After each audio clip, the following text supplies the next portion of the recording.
Ger County champions, so much feelings for us now. Oh yeah, it's a brilliant feeling. We've put a lot of effort in for the last probably 3 years since I've been involved in this, and we've worked hard, and it's all to get to where we are now.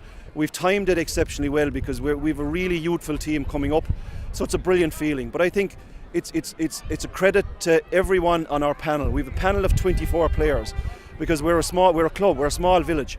So we haven't a huge panel, but everyone on that panel has given it 110% this year and for the last 2 years to get to where we are. But it's a brilliant feeling for Galbally.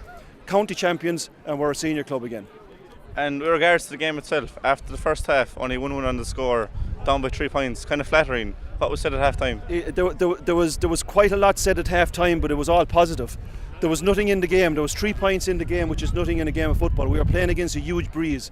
So what was said at half time was basically go out there, give it everything, because we have 9 guys on our sideline that are as good as the lads on the field, and we were going to use them. So that's what we did, but give it everything. And they did. They came out and they listened to us, and they give it everything in the second half, and they came out victory. And I said, I don't care if it's 10 points or 1 point, once we come out with a victory. And that was it. And the likes of experienced players like Jack Donovan and Kieran Hickey come on, made a huge impact.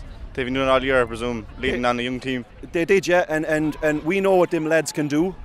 We bring them on at the right time, and that's what we did again tonight. But sure, that them guys have more pride in that jersey. So if you bring them on for 10 minutes, if you bring them on for 20 minutes, 5 minutes, it's irrelevant.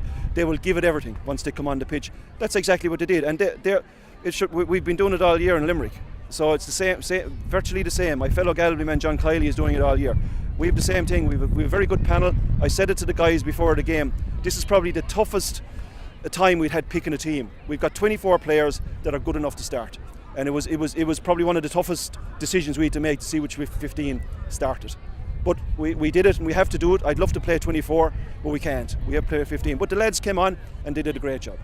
And after Garryspillane win the weekend, was that another motivating factor for the team with a crossover of some players? It was brilliant, yeah, because you're coming out of that on a high, and like, so we're a club. So Garryspillane, Galbally are the one club, but to have 2 county championships in the 1 year, in the 1 week, it's brilliant. Sure, this is what the season is all about, and this is what we've put the hard work in January for, to be here on a night like this, winning county championships. And an eye towards Munster and senior next year with a young team coming through? That's it. We've Munster Club now, which is happening on the 3rd of November. We're going to start thinking about that. Our whole focus was winning a county championship, nothing other than that. Now we need to start thinking about the next round, which is against Cork, is against Fermoy in a couple of weeks' time. So we'll worry about that tomorrow, and we start planning for that. But it's a great way to be. This is where we need to be. We're a club. We have a great tradition in Galbally. We need to be competing at this level all the time, and that's the plan for the coming years.